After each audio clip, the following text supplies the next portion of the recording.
Hello प्यारे दोस्तों, कैसे हो आप लोग। स्वागत है आपका आज के इस वीडियो में। आज का हमारा विषय रहने वाला है, सबसे अहम विषय है आज का। काफ़ी समस्याओं का सामना करते हुए मैंने आम व्यक्ति को देखा है, इसके साथ साथ मैंने वकील समुदाय को भी देखा है। जो नए नए वकालत में आते हैं उनके सामने गंभीर समस्या पैदा हो जाती है, और वो समस्या ये है कि सिविल और रेवेन्यू वर्क में वो डिफरेंस नहीं कर पाते हैं। सबसे बड़ा मुद्दा ये आता है। कई बार ये होता है कि कहा जाता है कि एग्रीकल्चर लैंड के मामले रेवेन्यू कोर्ट में जाते हैं, लेकिन वह मामले भी कई बार सिविल कोर्ट में आ जाते हैं। तो क्या स्थितियां हैं, किस प्रकार से आप इस चीज को डिफाइन करेंगे, किस प्रकार से आप ये समझ पाएंगे कि सिविल मामला ये है और रेवेन्यू मामला ये है। और आपराधिक मामले तो आप समझते ही हैं कि किसी भी व्यक्ति के खिलाफ, समाज के खिलाफ, देश के खिलाफ कोई अपराध किया जाता है तो वो आपराधिक मामले होते हैं। जैसे किसी व्यक्ति के साथ मारपीट करी, जैसे आपने किसी व्यक्ति के साथ धोखाधड़ी कारित करी, जैसे आपने देश के प्रति कोई अपराध कारित कर दिया, तो ये सब मामले आपराधिक प्रवृत्ति के मामले हैं। लेकिन अब आप समझते हैं, जैसे ए नाम का व्यक्ति है, वो एक गांव में एग्रीकल्चर लैंड यानी कृषि भूमि रखता है। अब उसके आस पड़ोसियों से उसको दिक्कत हो गई। वो लोग रोज उसको मेड़ को लेके, जो मेड़ बनी होती है लास्ट में, उसको लेकर विवाद करते हैं। तो अब क्या करे वो व्यक्ति, तो वह व्यक्ति रेवेन्यू कोर्ट जाएगा। रेवेन्यू कोर्ट कौन से होते हैं, जैसे एसडीएम कोर्ट है, आरडब्ल्यू रेवेन्यू बोर्ड, ये रेवेन्यू कोर्ट है, तहसीलदार, ये सब रेवेन्यू अथॉरिटीज हैं। तो इनके समक्ष वो व्यक्ति जाएगा।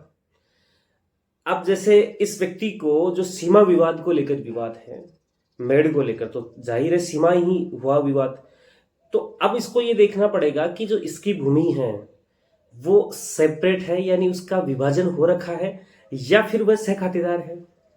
अगर विभाजन हो रखा है तो वो पत्थरगड़ी के लिए जा सकता है, पहले सीमा ज्ञान करवा सकता है, फिर उसको बेदखली की आवश्यकता होती है तो उसके लिए जा सकता है, और ये सारी प्रोसीडिंग रेवेन्यू कोर्ट्स में चलेगी। अगर वो सेपरेट, उसका विभाजन नहीं हो रखा है, तो फिर उसको विभाजन के लिए जाना पड़ेगा सबसे पहले। हालांकि वो पड़ोसी खातेदार के खिलाफ स्थायी निषेधाज्ञा, परमानेंट इंजंक्शन का दावा ला सकता है कि ये व्यक्ति है, मेरी ये सीमा है, इसमें ये दखलंदाजी कर रहा है। लेकिन उसके लिए बेहतर ये भी होगा कि वो पार्टीशन के लिए जाए, क्योंकि अभी उसकी जगह विशेष निर्धारित नहीं हुई है विधिक रूप से। लीगल रूप से जब कोई चीज, डॉक्यूमेंट तैयार होते हैं, नक्शा तैयार होता है कि हाँ ये जगह आपकी है पर्टिकुलर, तब थोड़ा उचित रहता है। तो यहां आपने ये देखा कि ए नाम के व्यक्ति के पास कृषि भूमि है, और कृषि भूमि में ये इस तरीके के विवाद उत्पन्न हो तो वो रेवेन्यू कोर्ट जाएगा। वहीं किसी व्यक्ति के पास शहर में, गांव में कोई भूखंड है जो आबादी भूमि है, आप देखेंगे वो भूमि थी कृषि भूमि। ये गांव शहर में कोई भूखंड है और आबादी किस्म है इसकी, तो ऐसी दशा में वह व्यक्ति, अगर ऐसे ही विवाद हो, भूखंड के सीमाओं को लेकर विवाद हो, भूखंड पे कोई कब्जा करना चाहता हो, या किसी ने 1-2 फीट कब्जा कर लिया हो, या कोई डिस्टर्ब कर रहा हो बिना किसी बात के लिए, तो फिर वह व्यक्ति सिविल कोर्ट में जाएगा। सिविल कोर्ट कौन से हैं, जुडिशरी कोर्ट, जैसे वरिष्ठ सिविल न्यायाधीश, कनिष्ठ सिविल न्यायाधीश, अपर मुख्य, बहुत अलग होता है, लेकिन एक सेशन न्यायाधीश, अपर जिला एवं सेशन न्यायाधीश भी होता है, एडीजे, डीजे, ये सिविल कोर्ट हैं। इनमें भी 2 पावर्स हैं, उसकी आज हम बात नहीं करेंगे, क्योंकि जुडिशरी कोर्टों को सिविल और क्रिमिनल दोनों पावर दी गई होती है, उस पर हम चर्चा नहीं करेंगे, वो अलग से विस्तृत वीडियो होगा उस पर। तो ये सारे मामले कहाँ गए, सिविल कोर्ट्स में। अब देखिए कृषि भूमि है, और कृषि भूमि का विवाद भी सिविल कोर्ट में लेकर आते हैं। जैसे विद्युत कनेक्शन को लेकर कोई विवाद है, विद्युत कनेक्शन को लेकर किसी पार्टीज के बीच में कोई विवाद है, या डायरेक्टली विद्युत बोर्ड और पार्टीज के मध्य कोई विवाद है, सड़क को लेकर कोई विवाद है, पीडब्ल्यूडी वर्सेस कुछ भी हो सकता है, तो ऐसे मामले सिविल कोर्ट में आ जाएंगे। आप कहेंगे मेरा सिविल राइट है, ये तो जो भी है मेरे सिविल राइट्स हैं।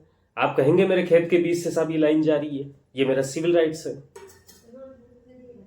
2 व्यक्तियों के बीच में कनेक्शन को लेकर विवाद हो गया, जैसे मेरे एक पक्षकार के बीच हुआ था, सहखातेदार थे, विद्युत कनेक्शन को लेकर विवाद था, ऑलरेडी पहले से विद्युत कनेक्शन मौजूद था, उसके बावजूद लेना चाहता था, कब्जा दर्शित करने के आशय से, तो हमने सिविल कोर्ट को अप्रोच करा, रेवेन्यू कोर्ट को अप्रोच नहीं करा।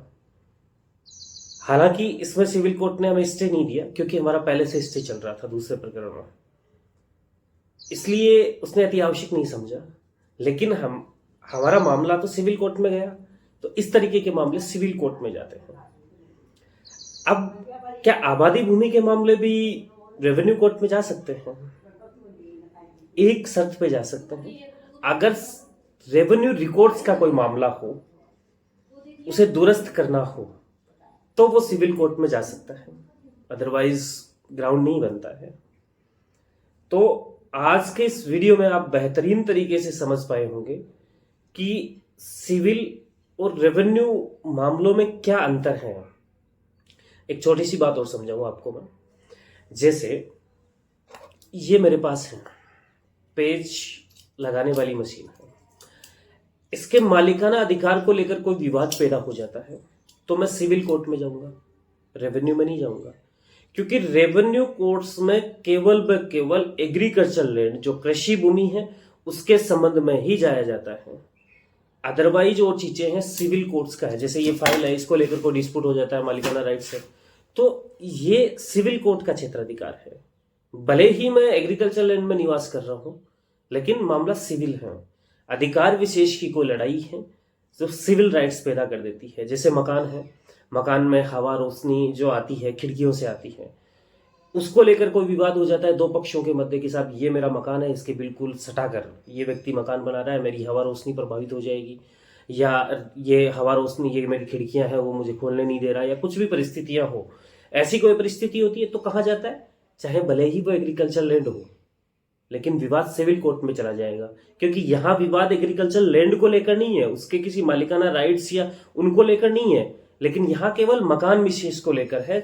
सिविल राइट्स इस तरीके से क्रिएट हो जाते हैं।